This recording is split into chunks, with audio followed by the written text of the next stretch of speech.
ये क्वेश्चन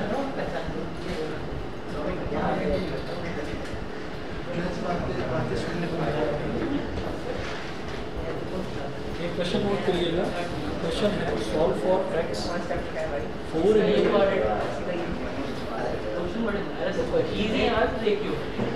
पूछने की बात है।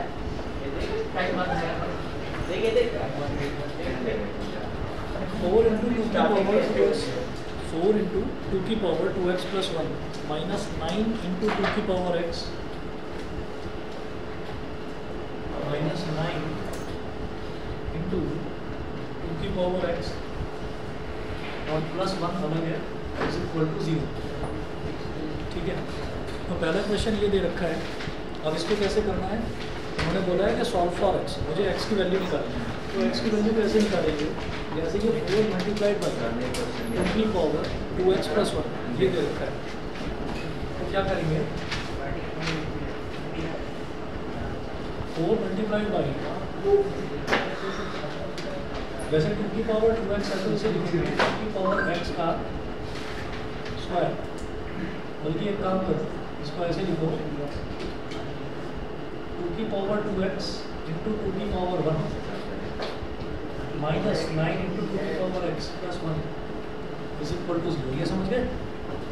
2 की पावर 2x प्लस 1 को लिखा जा सकता है 2 की पावर 2x इंटू 2 की पावर 1 ये लिखा जा सकता है। ठीक है, क्योंकि दोनों के बेस सेम है तो पावर एडअप हो जाएगी, तो मैंने उसको स्प्लिट करके लिख दिया ऐसे। ठीक, उसके बाद देखिएगा ये जो 2 की पावर 1 है इसका मतलब तो 2 ही हो गया ना। तो 4 इंटू 2 कितना हो गया 8 4 इंटू 2 तो हो गया 8 और 2 की पावर इसको मैं लिख सकता हूँ 2 की पावर x का स्क्वायर, क्योंकि पावर की पावर मल्टीप्लाई हो जाती है। तो 2 की पावर x का अगर स्क्वायर लिखूंगा तो x और 2 मल्टीप्लाई होकर 2 की पावर 2x बन जाएगा। समझे? 2 की पावर 2x इंटू 2 की पावर 1 ये तो समझ गए। हाँ, अब इसके बाद 2 की पावर 2x है तो इसको 2 की पावर x का स्क्वायर लिख सकते हैं। जब पावर की पावर होती है तो मल्टीप्लाई हो जाती है। जैसे मान लीजिए ये दे रखा है ना 2 की पावर a और पूरे की होल पावर b, तो ये a इंटू b मल्टीप्लाई हो जाता है 2 की पावर a भी हो जाता है। ठीक है, तो इसको 2 की पावर x का स्क्वायर लिख दिया। ठीक है, अच्छा माइनस 9 इंटू 2 की पावर x प्लस 1 इज इक्वल टू 0।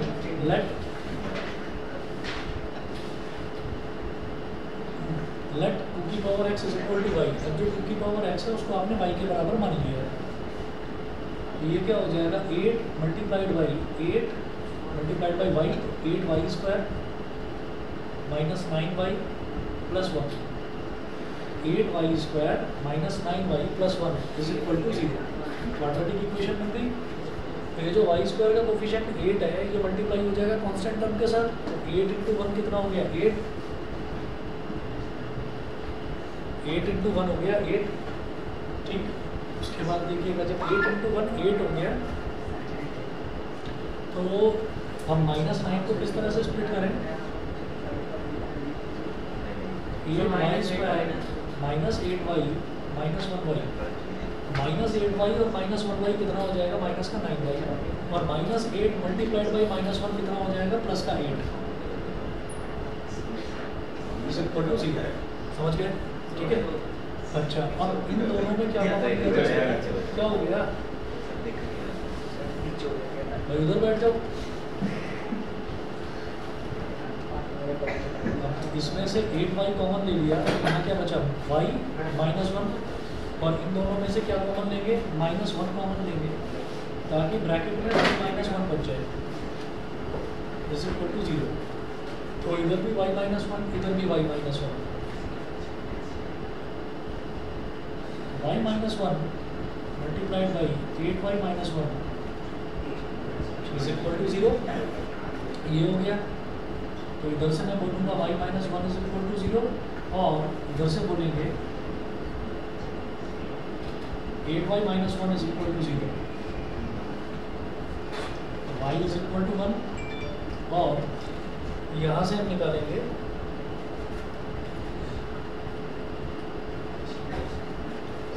y की वैल्यू यहाँ से आ जाएगी 1/8। ठीक है, तो मुझे y की वैल्यू नहीं निकालनी थी। क्वेश्चन में दे रखा है solve for x।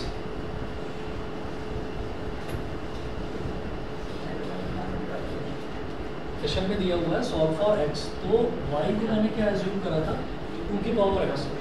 Y is equal to 1 का मतलब क्या है, 2 की power x is equal to 1।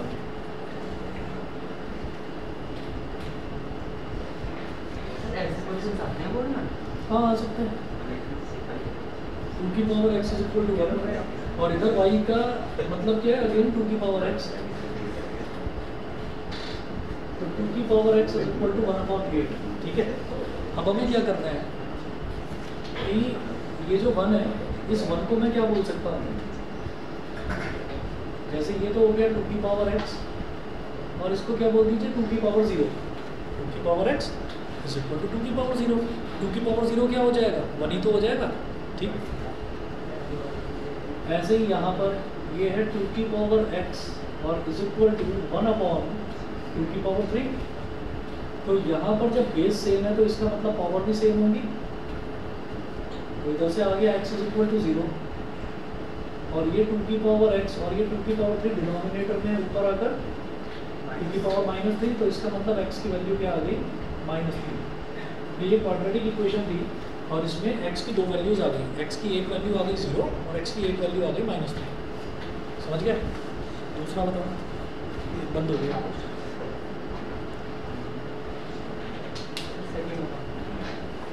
Sir password 1289 1289।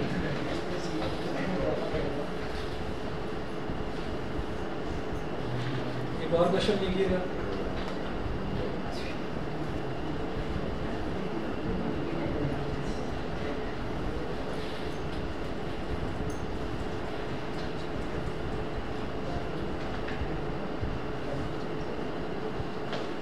Solve for x, अब क्या दे रखा है, under root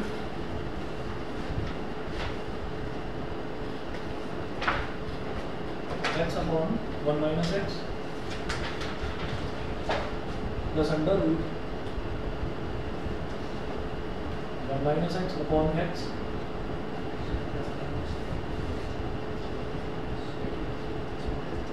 under root 1 minus x upon x is equal to 2 is to 1/6. 2 is to 1/6.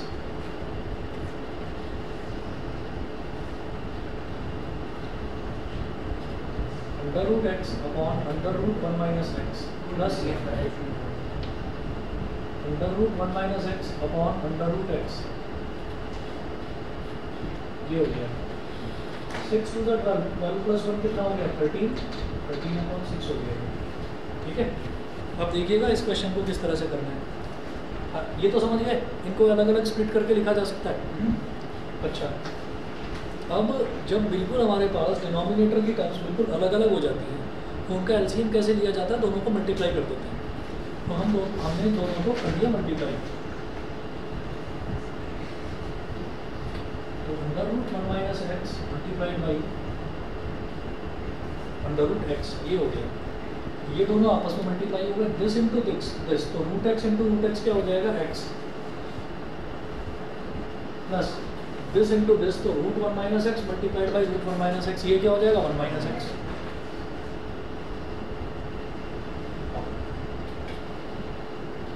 Is equal to 13/6। अब क्या हुआ, माइनस x से प्लस x कैंसिल आउट हो गया।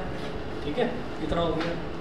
अब क्या करिए, क्रॉस मल्टीप्लिकेशन कर दीजिए, तो ये पूरा टर्म इधर चला जाएगा,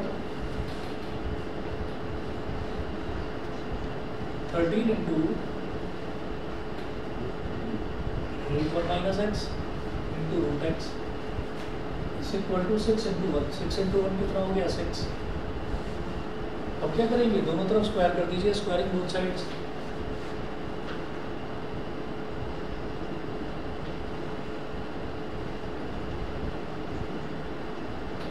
स्क्वायरिंग बोथ साइड्स, तो दोनों तरफ जब स्क्वायर करेंगे 13 का square under root 1 minus x का स्क्वायर अंडर रूट x का स्क्वायर इज इक्वल टू 6 का स्क्वायर। 13 का स्क्वायर 169, जब अंडर रूट का स्क्वायर होता है तो अंडर रूट से स्क्वायर कैंसिल आउट हो जाता है, तो ये क्या हो गया 1 minus x, अंडर रूट का स्क्वायर हुआ तो अंडर रूट से स्क्वायर कैंसिल आउट हो गया, तो ये हो गया x। 6 का स्क्वायर हो गया 36। 169 1 इंटू एक्स कितना हो गया x और माइनस एक्स इंटू एक्स कितना हो गया minus x square is equal to 36 169 into x क्या हो गया 169x और 169 into minus x square minus 169x square is equal to 36। अब इधर तो जीरो छोड़ दो और बाकी सारी टर्म्स उस तरफ ले जाओ तो 169x स्क्वायर ठीक है और माइनस 169x और प्लस का 36 ये हो गया। अब इसको किस तरह से करेंगे आप यहाँ पर लिखिएगा पलट कर लिख दो इसको ऐसे 169 हाँ मैं माइनस का 169x स्क्वायर इधर ले गया तो प्लस और ये प्लस वाला तो ये माइनस आएगा तभी सर कर देंगे ना साइन चेंज कर देंगे सर तो मर्जी है। अब मैं क्या कर रहा हूँ इस पूरे को लेफ्ट हैंड साइड में लिख रहा हूँ और इस पूरे को राइट हैंड साइड में। तो पूरी लेफ्ट हैंड साइड को अगर राइट हैंड साइड में और पूरी राइट हैंड साइड को लेफ्ट हैंड साइड में लिख देते हैं तो साइन नहीं बदलते। अगर पूरी इक्वेशन को ऐसे पलट देते हैं तो साइन नहीं बदलते। तो मैं क्या कर रहा हूँ इस पूरे को लेफ्ट हैंड साइड में लिख रहा हूँ तो 169x square minus 169x plus 36 is equal to 0।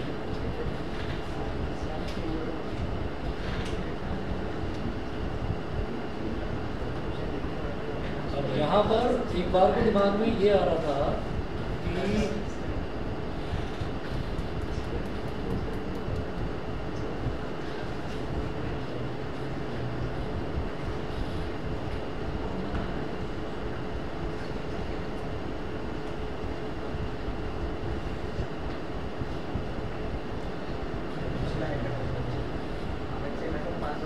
कि तो एकदम से इसमें ये दिमाग में आता है कि जैसे ये है 169x स्क्वायर तो ये परफेक्ट स्क्वायर है 13x का होल स्क्वायर लिख सकते हैं इसको 6 का होल स्क्वायर लिख सकते हैं। लेकिन बीच वाला जो टर्म है वो 2ab के इक्वल नहीं आ रहा करके देख लो 2 इंटू 13 क्या हो जाएगा 26 और 26 6 169 नहीं आ रहा है तो इसका मतलब बीच वाला टर्म हमारा वो नहीं आ रहा जिससे कि परफेक्ट स्क्वायर बने। तो मिड टर्म स्प्लिटिंग ही करनी पड़ेगी। मिड टर्म स्प्लिटिंग के लिए 169 को 36 से मल्टीप्लाई करेंगे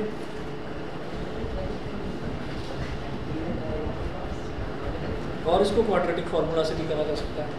तो आता ही नहीं क्वाड्रेटिक फार्मूला जरा देखिए 6 9 54 5 क्या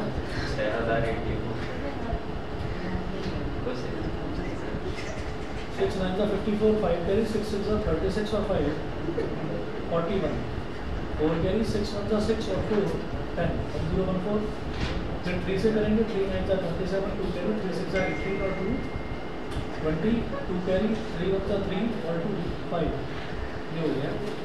तो इधर आ गया 4 1 7 8 0 6 0 8 ठीक है ये 6084 हो गया। अब 169 को किस तरह से स्प्लिट करना है कि 6084 आ जाए ये देखेंगे।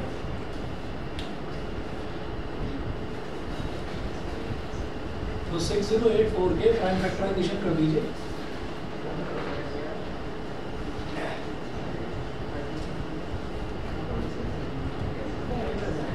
यहाँ तक तो समझ में आ गया ना? हाँ तो 6084 का प्राइम फैक्टराइजेशन कर दो।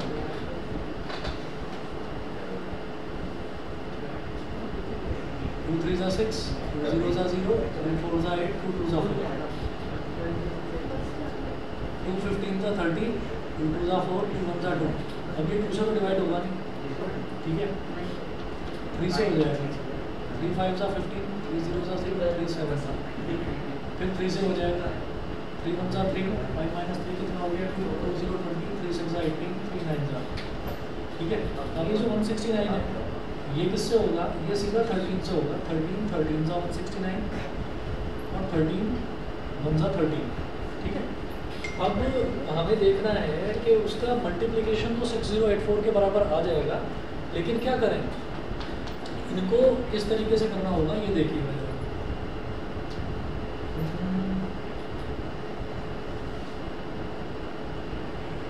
13 3 सा 39 होता है 3 2 सा 6 2 सा 12 12 इंटू 13 कितना होगा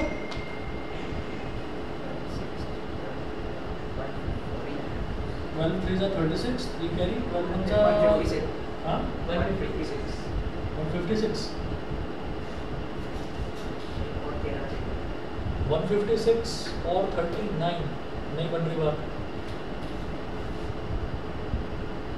13 9 जा होता है 117।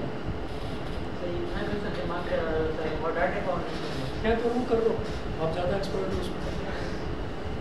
तो 13 3 जा 117 हो गया, 13 9 जा सॉरी 117 और ये हो गया 13 4 जा 52।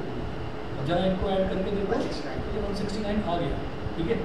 तो 13 9 जा 117, तो मैं क्या करूँगा 169x² minus 117x minus 52x plus 36 is equal to 0।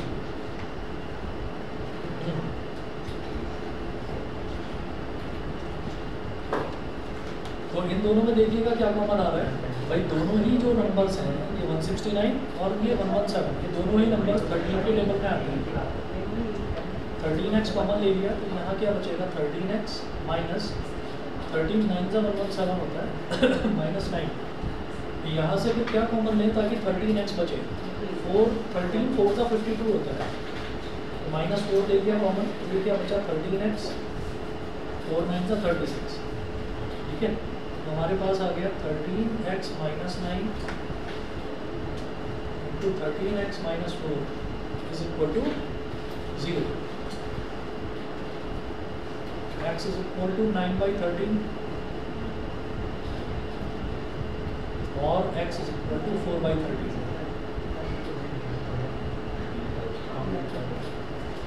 x is equal to 9/13, x is equal to 4/13, ठीक है। हमारा नंबर चेक करवाया भी कितना टाइम हो गया, चेक करवा लेना। क्यों कह रहा हूँ, क्योंकि जब भी तुम इधर देखते हो तो तुम्हारी आंखें मुझे छोटी लगने लगती हैं, तो एक बार दिखवाना जरूर, ठीक है। इसके आंसर्स हैं, आंसर्स हैं।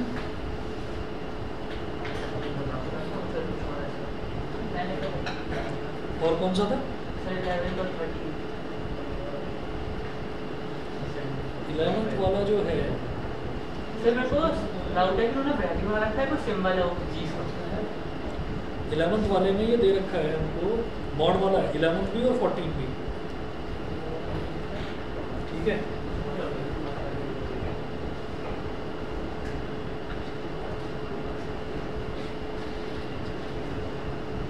करवाओगे वाला, वो तो जाएगा। The sum of all the real roots of the equation is, ये दे रखा है। अच्छा, आपको मॉडुलस का मतलब पता है क्या होता है?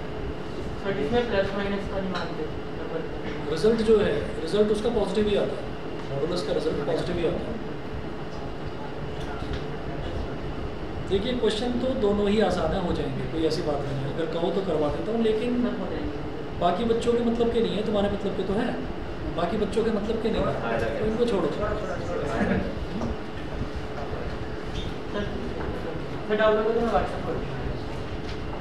नहीं, ये तो मैं ही करवा पाऊँगा, ये मॉड वाले तो होंगे नहीं तुमसे, तो ये तो मैं ही करवा पाऊँगा, मैं बता रहा हूँ। बाकी नेट से भी अगर आप देखोगे तो मॉडुलस का उतना अच्छा एक्सप्लेनेशन नहीं मिल पाएगा जितना मैं बता दूँगा। देखिए मैं एक चीज़ बताता हूँ, कुछ टॉपिक से हटकर है, लेकिन इसमें ऐसा होता है कि हमें ना ये बता दिया जाता है कि जैसे अब आप 10th क्लास के बाद में जब आप 11th में पहुँचेंगे तो 11th में मॉडुलस फंक्शन होता है। तो मॉडुलस फंक्शन क्या है वो देख लो। मॉडुलस फंक्शन की आपको 10 तरीके की डेफिनेशन मिल जाएंगी, बुक्स में भी मिल जाएंगी, नेट पर भी, यूट्यूब वगैरह पर सब जगह मिल जाएंगी। जो मैं बता रहा हूँ वो बेहद आसान तरीका है, उससे कभी गलती होगी ही नहीं, तो वो समझना। मॉडुलस को लेकर सिर्फ ये बता दिया जाता है कि मॉडुलस एक ऐसा फंक्शन है जिसका रिजल्ट हमेशा पॉजिटिव आता है। देखो कैसे, और कैसे आता है, ये इस चीज़ को समझाने पर कोई जोर देता नहीं है, तो वो समझा देता हूँ, उसमें शायद आप गलती नहीं करोगे। अभी समझ लो, फिर चाहे तो निकाल देना दिमाग में, 11th में आपको वही चीज़ समझनी पड़ेगी दोबारा। देखो जैसे ये मॉड एक्स है, तो ये कहा जाता है कि ये इसका जो रिजल्ट है it is always positive. Sir ऐसे सर क्वेश्चन कैसा आर्ट में छोड़ो ना अभी पहले इसको। सर मॉड के क्वेश्चन क्वेश्चन दिखाना है यार, मॉड के क्वेश्चन जो है सिलेबस में है ही नहीं, इस वजह से मैं करा नहीं रहा। ठीक है, उसके बावजूद भी मॉड की डेफिनेशन बता देता हूँ। क्या है कि ये बता दिया जाता है कि मॉड एक्स का जो रिजल्ट है इट इज़ ऑलवेज पॉजिटिव। तो इसको ये कह दिया जाता है कि अगर मॉडुलस के अंदर मैंने -4 लिखा हुआ है तो इसका रिजल्ट हमेशा 4 आएगा, और अगर मॉड के अंदर प्लस का 4 लिखा हुआ है तो भी 4 आएगा। तो इस चीज़ को इस तरह से डिफाइन करा जाता है कि mod x is equal to -x when x is less than 0 and plus x when x is greater than equal to 0। Mod के अंदर वाली जो कहानी है, मॉड के अंदर जो नंबर लिखा हुआ है वो आपका वो डिसाइड करता है कि मॉड का रिजल्ट क्या आएगा। मॉड के अंदर जो भी चीज़ लिखी हुई है, अब देखिए मॉड के अंदर x लिखा हुआ है। अब मैं ये कहूँगा हमें एक ये चीज़ पता है मोटी मोटी कि मॉड का रिजल्ट जो है वो ऑलवेज पॉजिटिव है, हमें ये पता है। ज़्यादातर बुक्स में भी यही लिखा हुआ है, यही समझाते हैं। ये जो डेफिनेशन है, ये वाली डेफिनेशन आप देखेंगे 11th की RD शर्मा में तो है ये डेफिनेशन, लेकिन उसको भी इलेबोरेट नहीं कर रखा। और इलेबोरेशन ज़्यादा मुश्किल नहीं है, बेहद आसान है, 2 मिनट में समझ जाओगे। जैसे मॉड एक्स है तो इसमें होता क्या है कि मॉड के अंदर -4, ये डेफिनेशन है इसकी, ये याद रखनी है। तो मॉड के अंदर -4 लिखा हुआ है, -4 लिख दो, -3 लिख दो, -7, कुछ भी, कोई भी नंबर। तो मॉड के अंदर वाला नंबर जो है वो x है। अब वो जो मॉड के अंदर वाला नंबर है वो 0 से छोटा है या बड़ा है? 0 से छोटा है ना। 0 से छोटा है तो रिजल्ट क्या आएगा? Minus of x। x क्या है? -4, तो रिजल्ट क्या आएगा? Minus of -4। तो माइनस ऑफ -4 भाई माइनस ऑफ x, समझ गए? और x क्या? -4। और माइनस ऑफ x क्यों लिखा? क्योंकि मॉड के अंदर वाली जो कहानी है वो 0 से छोटी है। ठीक, तो माइनस ऑफ x यानी कि माइनस ऑफ -4 क्या हो गया? +4। तो मॉड -4 का रिजल्ट क्या आ गया? +4। समझ गए? अब इसी तरीके से मॉड 4 है, तो मॉड के अंदर जो लिखा हुआ है वो क्या है? वो पॉजिटिव है, यानी कि वो 0 से बड़ा है। तो मॉड के अंदर जो लिखा हुआ है वो 0 से बड़ा है, तो रिजल्ट क्या आएगा? जो है वही आ जाएगा। तो अंदर क्या लिखा है? 4 है, तो 4 ही आ जाएगा इसका रिजल्ट। 4 ही आ गया, समझ गए? अब हाँ, अब आप ये देखिए, तो इसको मोटा मोटा ये रट लिया जाता है कि मॉड के अंदर कुछ भी लिखा जाए रिजल्ट हमेशा हमारा पॉजिटिव आएगा। अब जो तुमने क्वेश्चन दिया उस क्वेश्चन में ये है, 11 था ना, ये था मॉड ऑफ x - 2 का स्क्वायर। आगे क्या लिखा है?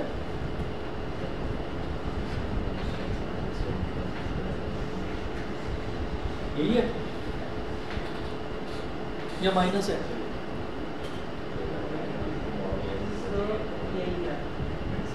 मॉड ऑफ x - 2 का square plus mod of x - 2, यही है। आगे -2 इज इक्वल टू 0। पूरा क्वेश्चन पढ़कर बताओ। The sum of all real roots of equation mod -2 whole square plus x - 2। मतलब इसके जितने भी रियल रूट्स हैं उनका सबका सम बताइए, सम क्या हो सकता है। तो आप ये देखिए मॉड x - 2 का रिजल्ट क्या आएगा, क्योंकि यहाँ पर एक फिक्स्ड नंबर नहीं है। मॉड x - 2 एक फिक्स्ड नंबर नहीं है, यहाँ सब कुछ डिपेंड करता है। ये मॉड के अंदर वाली टर्म पॉजिटिव होगी या नेगेटिव होगी, सब कुछ x पर डिपेंड करता है। ठीक है, मान लो x की वैल्यू -4 है, मान लो -4 है, तो -4 - 2 क्या हो गया? -4 - 2 हो गया -6। -4 - 2 -6 हो गया। आप -6 का जब मॉड का रिजल्ट निकालोगे तो वो भी +6 आएगा। ठीक है, और उसका स्क्वायर करोगे तो वो पॉजिटिव ही आता है हमेशा। तो ये नंबर हमेशा पॉजिटिव आना है। आप इसको ये लिखोगे x - 2 का होल स्क्वायर, तो दुनिया के किसी भी नंबर का आप स्क्वायर करेंगे वो हमेशा पॉजिटिव आएगा। भाई दुनिया में 2 तरह के नंबर होते हैं, या तो नेगेटिव होता है या पॉजिटिव होता है। नेगेटिव का स्क्वायर करेंगे तो भी पॉजिटिव, पॉजिटिव का स्क्वायर करेंगे तो भी पॉजिटिव। तो इसलिए मॉड हटाकर सीधा ब्रैकेट लगा दिया x - 2 का होल स्क्वायर करेंगे। अब आगे की कहानी है मॉड x - 2। तो मॉड x - 2 को हम क्या लिखेंगे?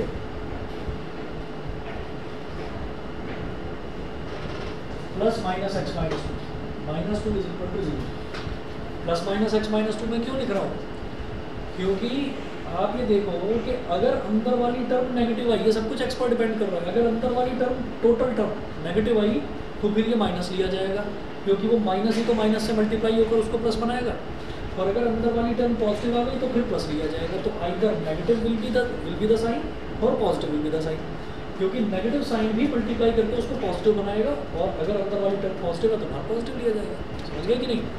यहाँ पर क्या था, यहाँ पर या तो बाहर माइनस आ गया और या बाहर प्लस आ गया, तो इसका मतलब मॉड का फाइनल रिजल्ट तो पॉजिटिव आता है, लेकिन वो फाइनल रिजल्ट पॉजिटिव कैसे आता है, या तो माइनस लग जाता है या प्लस लग जाता है।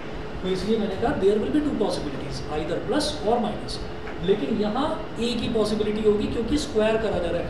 एक्चुअल में रिजल्ट ये भी प्लस माइनस एक्स माइनस 2 ही है, ये भी प्लस माइनस एक्स माइनस 2 ही है, लेकिन उसका स्क्वायर लिया जाएगा ना, तो पॉजिटिव का स्क्वायर लोगे तो भी पॉजिटिव, नेगेटिव का स्क्वायर लोगे तो भी पॉजिटिव, इसलिए प्लस माइनस नहीं लेना है। यहाँ तक क्लियर है? तो देयर विल बी 2 केसेस, इसका रिजल्ट 2 केसेस में बनेगा। ये सबको समझ में आ गया यहाँ तक? ठीक है, समझ में आ गया तो बहुत अच्छी बात है, कुछ नया सीखा फिर आगे आपने। लिखिएगा केस फर्स्ट। केस फर्स्ट में मैं क्या करूँगा, मैं प्लस का एक्स माइनस 2 लेकर चलूँगा इसको, ठीक है?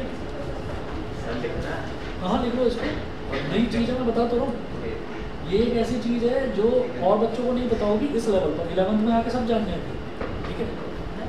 तो एक्स माइनस 2 का होल स्क्वायर, एक्स का स्क्वायर प्लस 2 का square minus 2 into x equal to x का स्क्वायर प्लस 2 का square minus 2 into x into 2, ठीक है? Plus x minus 2 is equal to 0। तो पहले मैं केस फर्स्ट लेकर चल रहा हूँ कि मैंने इसको लिया प्लस का एक्स माइनस 2,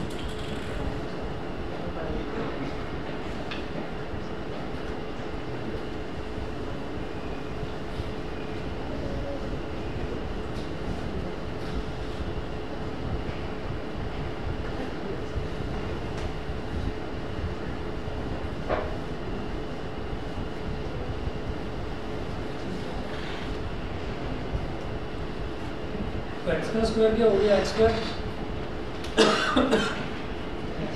2 का स्क्वायर हो गया 4 minus 4x plus x minus 2 is equal to 0, x square minus 4x plus x कितना हो गया, माइनस 3x बन गया, और प्लस का 4 माइनस 2 माइनस 4 ये कैंसिल आउट हो गया, is equal to 0, x square minus 3x, तो इधर से x कॉमन ले लिया तो x minus 3 is equal to 0, तो x इज इक्वल टू 0 और x इज इक्वल टू 3। तो फर्स्ट केस में सम ऑफ रूट्स क्या हो गया, दोनों रियल रूट्स आ रहे हैं, x इज इक्वल टू 0 भी रियल नंबर है, x इज इक्वल टू 3 भी रियल नंबर है। तो सम ऑफ रूट्स, ये पूछा गया है क्वेश्चन में कि आप सम ऑफ ऑल रियल रूट्स बताइए, तो सम ऑफ रूट्स कितना हो गया, 0 प्लस 3 यानी कि 3 हो गया, पहली चीज़ तो ये। उसके बाद देखिएगा केस सेकंड में मैं उसको नेगेटिव लेकर चलूँगा, माइनस लेकर चलूँगा,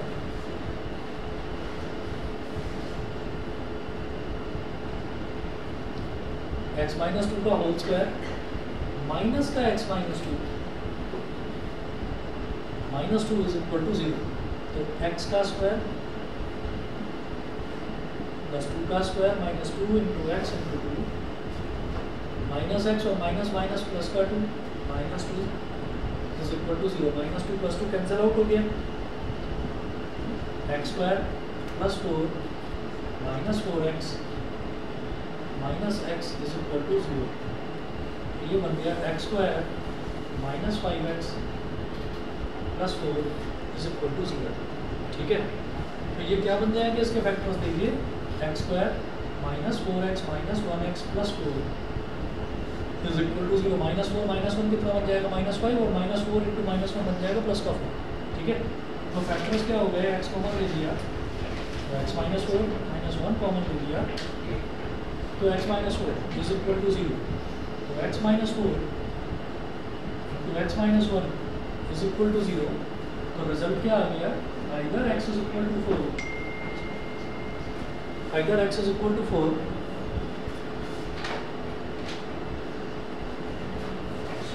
और either x is equal to 4 और x इज इक्वल टू 1। तो यहाँ पर सम ऑफ रूट्स क्या हो गया 5।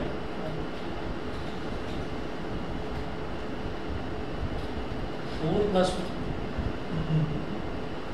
तो दोनों केसेस में हमारे पास रियल रूट्स आ रहे हैं, तो दोनों का सब क्या आ रहा है, एक का सम आ रहा है 3, एक का सम आ रहा है 5। ठीक है, तो ये मॉडुलस फंक्शन था। अगला जो क्वेश्चन है वो भी मॉडुलस पर ही देगा, क्या देगा। ठीक है, चलिए जी, इसके बाद आपको ना क्वाड्रेटिक इक्वेशन में मैं टाइम और वर्क के क्वेश्चंस करवाऊंगा। बस 1 मिनट वेट करिए, बस आप अब पानी चाहिए अभी दें।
अच्छा, इसके बाद कौन सा चैप्टर आप चाह रहे हैं? चैप्टर स्टार्ट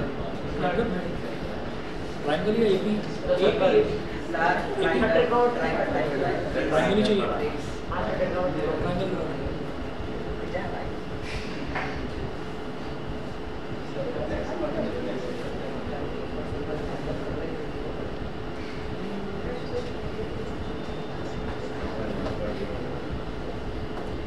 चलिए, एक क्वेश्चन नोट करेंगे आप।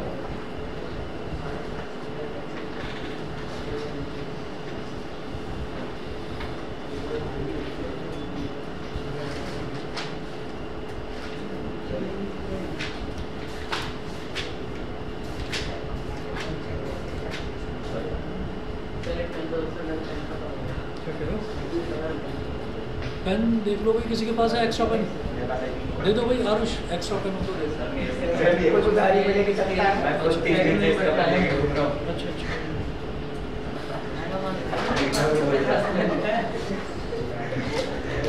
चलिए नोट करिएगा।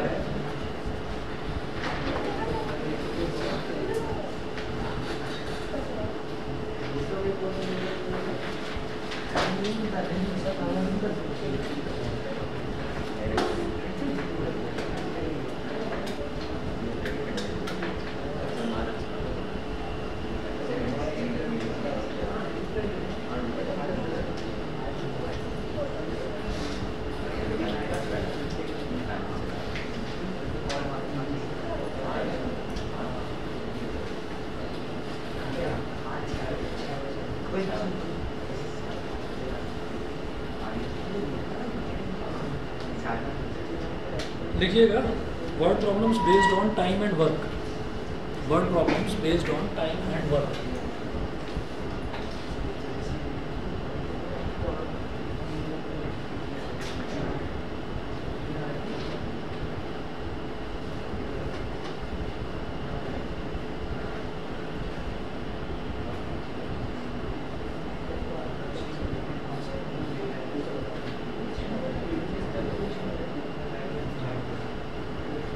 Word problems based on time and work.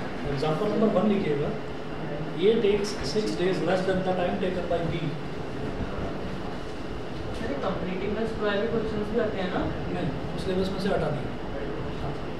कैसे टॉपिक तो आसान था और हटा दिया, कोई बात नहीं, छोड़ो. A takes 6 days less than the time.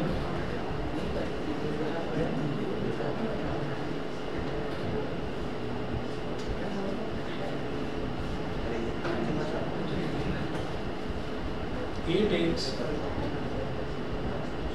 6 days less than the time taken.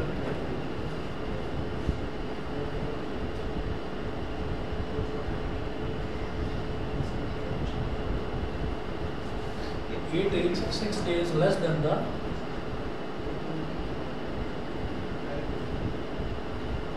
A takes 6 days less than the time taken by B to finish a piece of work.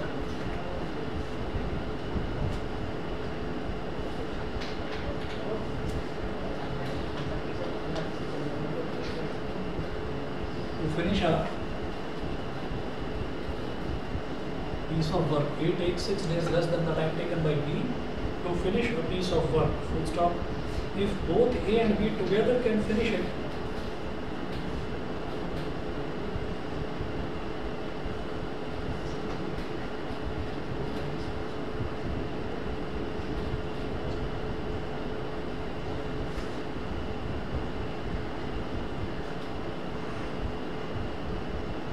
if both A and B together can finish it in 4 days,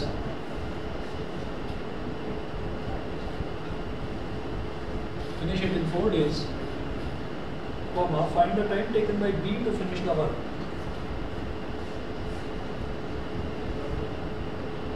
Find the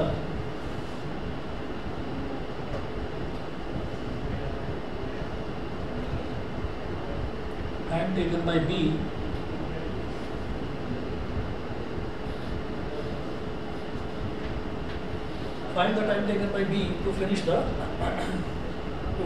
work. ठीक है, अब देखिएगा. हाँ जी, किस तरह से करना है. यूनिटरी मेथड दिमाग में रखना है. यूनिटरी मेथड का मतलब क्या है कि जैसे मान लीजिए हमसे ये कहा जाता है कि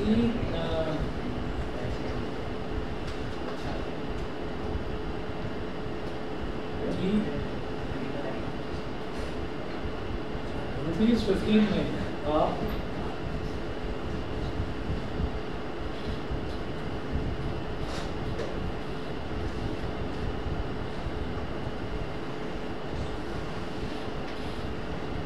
₹15 में आप 5 टॉफ़ी खरीद सकते हैं.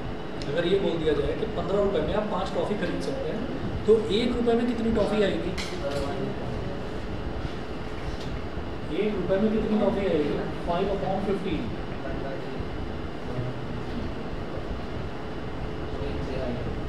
5 1 5, 5 3 तो 1/3 टॉफ़ी कितनी आ जाएगी? ₹1.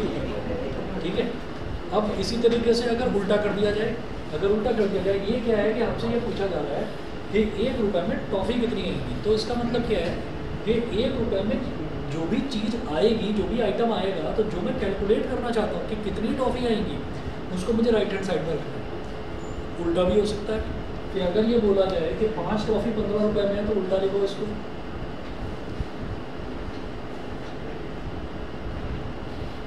5 टॉफ़ी अगर ₹15 में है, तो आपसे ये पूछा जाए कि 1 टॉफ़ी कितने में आएगी,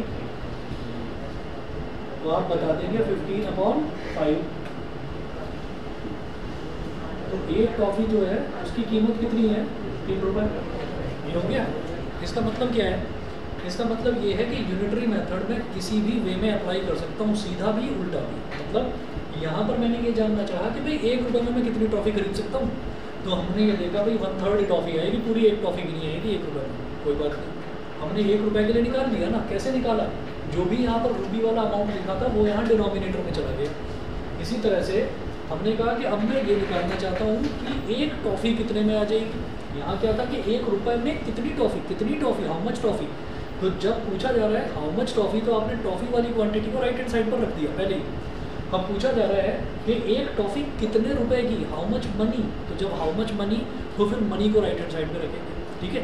तो इसका मतलब क्या हुआ, 5 टॉफी 15 रुपए की, तो आपने इसको पलट कर लिख दिया, आपने रुपये वाली चीज़ राइट हैंड साइड में रखी। तो ये चीज़ क्या है कि ये बचपन में सिखा दी जाती है, और मैं दोबारा बता रहा हूँ इस चीज़ को कि जो भी चीज़ हमको कैलकुलेट करनी होती है हम उसको कहाँ रख देते हैं, राइट हैंड साइड पर रख देते हैं, ठीक है। अब ऐसा ही कुछ यहाँ पर टाइम और वर्क वाले क्वेश्चन में होगा। तो कुछ वैल्यूज़ थोड़ी सी ना आपको अजीब लगेगी, लेकिन अगर आपने फंडा ठीक लगाया है तो उस अजीब वैल्यू को आने देना। आप कहोगे कोई बात नहीं, फंडा मेरा ठीक है, जो मैं कैलकुलेट करना चाहता हूँ वो मुझे राइट हैंड साइड पर रखना है।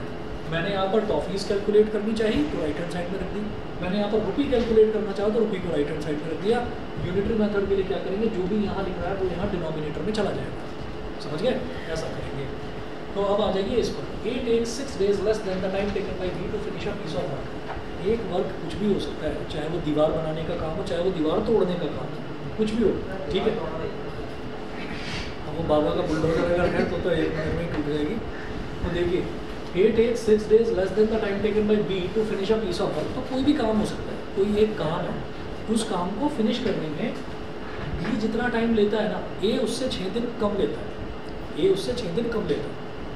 तो हम ये कहेंगे, अब इन्होंने क्या पूछा, find the time taken by B to finish the work. तो जो चीज़ पूछी जाएगी उसी को एक्स मान लेंगे, हमेशा हर क्वेश्चन का यही रूल, जो चीज़ पूछी जाएगी उसी को आप एक्स मान लेंगे। तो लिखिएगा late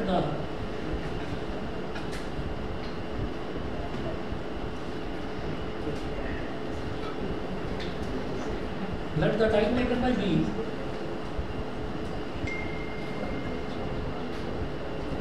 let the time taken by B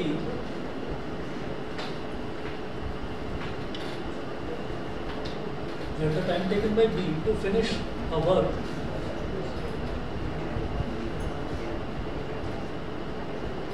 अब जो टाइम है वो किस में दे रखा है, आवर्स में और मिनट्स में ना देगा, डेज में दे रखा है कि भाई पूरे पूरे दिन लगेंगे, है ना। तो इसका मतलब टाइम हमको किस में दे रखा है, डेज में दे रखा है। let the time taken by B to finish a work be x days, so the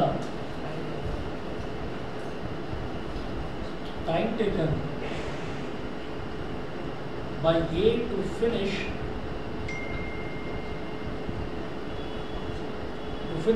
that work will be x minus 6 days, will be x minus 6 days, ठीक है। अब जरा देखिएगा, अब हमें ऐसे क्वेश्चंस में क्या करना होता है। अब हम ये करेंगे, यहाँ पर इन्होंने आगे क्या बोला है, पहली कंडीशन के हिसाब से तो मैंने ही मान लिया, B कितने दिन में उस काम को खत्म कर रहा है, x डेज में, तो A कितने दिन लेगा, x में से 6 दिन कम, x माइनस 6। उसके बाद देखिए, if both A and B together can finish it in 4 days, अगर A और B दोनों लग जाएं उसी काम को करने में तो दोनों मिलकर उस काम को 4 दिन में ख़त्म कर देंगे। इसका मतलब 4 दिन तक A भी काम करता रहा, A भी लगा रहा काम में, और 4 दिन तक B भी लगा रहा, दोनों के दोनों 4 दिन तक काम करते रहे। तो मुझे ये निकालना है कि 4 दिन में चार दिनों में A ने कितना काम कर दिया और 4 दिन में B ने कितना काम कर दिया, ये निकालना है। तो उसके लिए मुझे ये निकालना पड़ेगा कि एक दिन में कितना काम करता है A और एक दिन में कितना काम करता है B। तो ये क्या होगा, एक दिन में कितना काम करता है B, मतलब हाउ मच वर्क, कितना वर्क एक दिन में, हाउ मच वर्क। तो वर्क कैलकुलेट करना है तो वर्क को राइट हैंड साइड पे रखूंगा, समझ रहे हैं। तो हम यहाँ पर क्या करेंगे कि let the time taken by B to finish a work be x days, तो वर्क को राइट हैंड साइड में रखेंगे। लिखिएगा कि इन x days B finishes a work। a work का मतलब वन वर्क, एक काम, वो एक काम कुछ भी हो सकता है, कोई भी एक काम होगा। x डेज में B एक काम फिनिश कर देता है, तो एक दिन में कितना करेगा, in one day B finishes, कितना काम फिनिश करेगा, 1/x वर्क, ठीक है। तो ये 1/x वर्क, आप कहोगे भाई एक काम, दो काम, तीन काम, चार काम, ये तो समझ में आता है। 1/x वर्क क्या है, कुछ अजीब सी टर्म आ रही है, आप कहेंगे नहीं जी फंडा अगर मैंने ठीक लगाया है तो इस अजीब सी टर्म को आने दो, समझ गए। तो एक दिन में बी ने कितना काम फिनिश करा 1/x1। उन्होंने बोला कि together they can finish it in 4 days, तो 4 दिनों तक दोनों के दोनों काम करते रहे, ठीक है। तो इन 4 days वो एक दिन में इतना करता है तो 4 दिन में कितना करेगा 4 × 1/x1, ठीक है। इन 4 days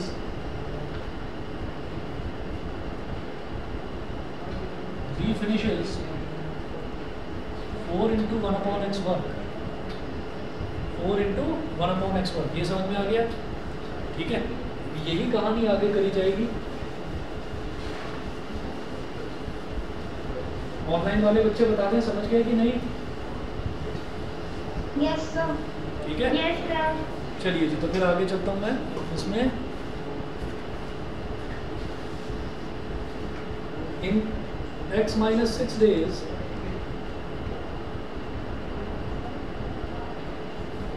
in x - 6 days A finishes one work। वहीं अब A की बात करें तो x - 6 days में A जो है एक काम खत्म कर देता है। तो इन 1 day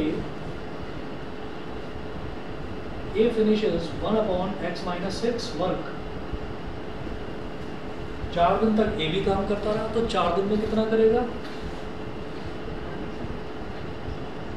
In 4 days A finishes 4 × 1/x - 6 work. तो 4 दिन में A इतना काम खत्म करेगा। 4 दिन का काम 4 दिन में B ने इतना काम कर दिया और 4 दिन में A ने इतना काम कर दिया। दोनों ने टुगेदर, दोनों ने मिलकर क्या करा? एक काम फिनिश करा। तो इसका मतलब इतना वर्क और इतना वर्क, इन दोनों का सम कितना आएगा? 1। एक काम फिनिश करा। तो क्या हो गया? 4 × 1/x प्लस 4 × 1/x - 6।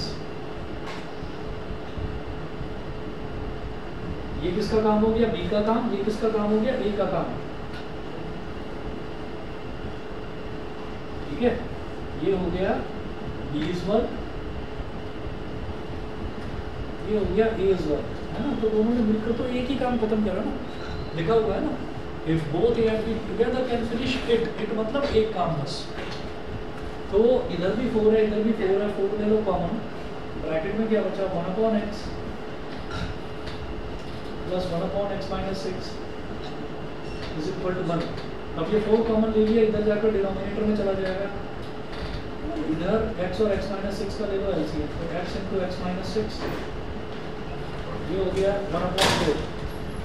अब ये दोनों मल्टीप्लाई हुए तो x - 6 इधर 1 में मल्टीप्लाई होगा, x - 6 और x इधर 1 में मल्टीप्लाई होगा तो प्लस का x, ठीक है। ये हो गया 2x - 6 अपॉन x × x क्या हो गया? x², x × - 6 हो गया -6x is equal to 1/4। Cross multiplication तो ये हो जाएगा x² - 6x is equal to 4 × 2x - 6। x² - 6x is equal to 4 × 2x 8x 4 × -6 -24 इधर ले आओ। x² - 6x - 8x + 24 is equal to 0। तो x² - 14x + 24 is equal to 0, ठीक है। क्या करें? Midterm splitting.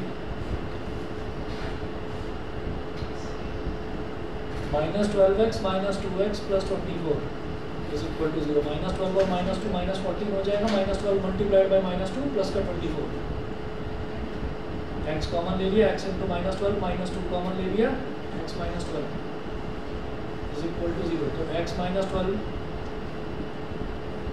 x - 2 is equal to 0। तो x की वैल्यू या तो 12 आ गई और या फिर x की वैल्यू 2 आ गई। आप क्या लेंगे? 12 या 2? x की वैल्यू 12 लेंगे। 2 क्यों नहीं लेंगे? क्योंकि B जो है, B 2 दिन में अगर काम खत्म करेगा तो A 2 - 6 days यानी कि वो -4 days में काम खत्म करेगा। -4 days एग्जिस्ट नहीं करता किसी तरह, समझ रहे हैं? तो इसलिए x की वैल्यू अगर 12 ले ली यानी कि B तो उस काम को अकेला 12 दिन में फिनिश करेगा, ठीक है। और A कितने दिन में फिनिश करेगा फिर? 12 - 6 यानी कि 6 days में। तो ये वाली वैल्यू हमारे जो कंडीशन है उसको सेटिस्फाई करनी है, ठीक है। तो ये हो गया इसका। चलिए जी आज इतना ही करते हैं,